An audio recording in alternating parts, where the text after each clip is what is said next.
going to tell you a story about the Oakland Athletics Major League Baseball team, and it's a story that's been told by a number of other people before. It was a book written in 2003 called Moneyball, later made into a movie starring Brad Pitt. It was nominated for an Oscar, and one heck of a movie. There's one thing, the book covers basically the early 2000s and some weird stuff that was happening with the Oakland Athletics. So even if you're not a baseball fan, stick with me here. There were three certainties of Major League Baseball in the decade of 2000 to 2010. The first one is that you pretty much guaranteed that the big payroll teams would be in the World Series. The second is you're pretty much guaranteed that one of your favorite players from the previous era would be called before Congress and would then lie to Congress about their steroid usage. And the third thing that was a consistent throughout the decade was that the Oakland Athletics were a winning baseball team pretty much every year. And this is significant only because in baseball, payrolls pretty much determine who's good and who's bad on when you look at a longer time period. So it was really weird that the Oakland Athletics were winning, even though they had every year one of the lowest payrolls in baseball out of the 31 teams. The New York Yankees, Boston Red Sox, Chicago teams, they were up here. A's are down there. Just to show you, just to give you a visual of what this means. The small line there is the Oakland Athletics. The big line there is the New York Yankees. So the Yankees had the biggest payroll.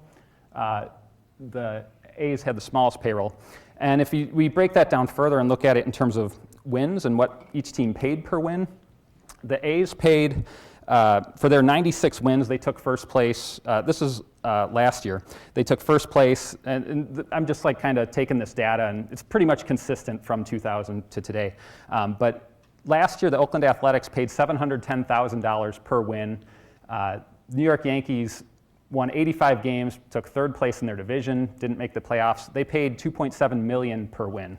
And so you can see the disparity pretty clearly there, and yet the A's are winning. And all this, despite the fact that every year the New York Yankees were buying the Oakland A's best players. So every year the Oakland A's are losing their best talent to this other team that has this huge payroll.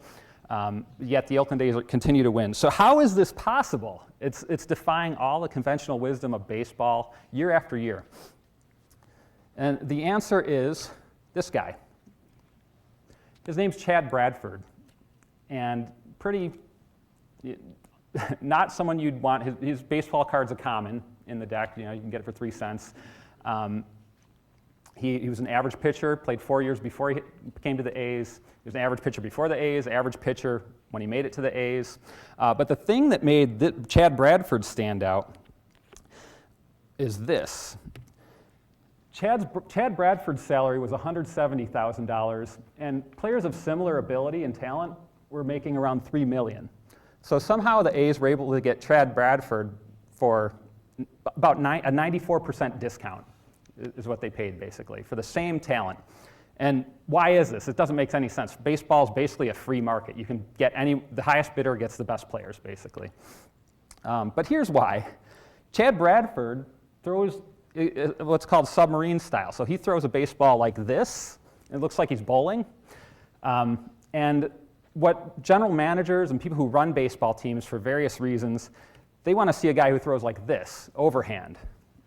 And it's just conventional wisdom. They feel like this is a better way to throw a baseball, and so much better that this is 95, according to them, it's worth 94% more just to have an overhand motion.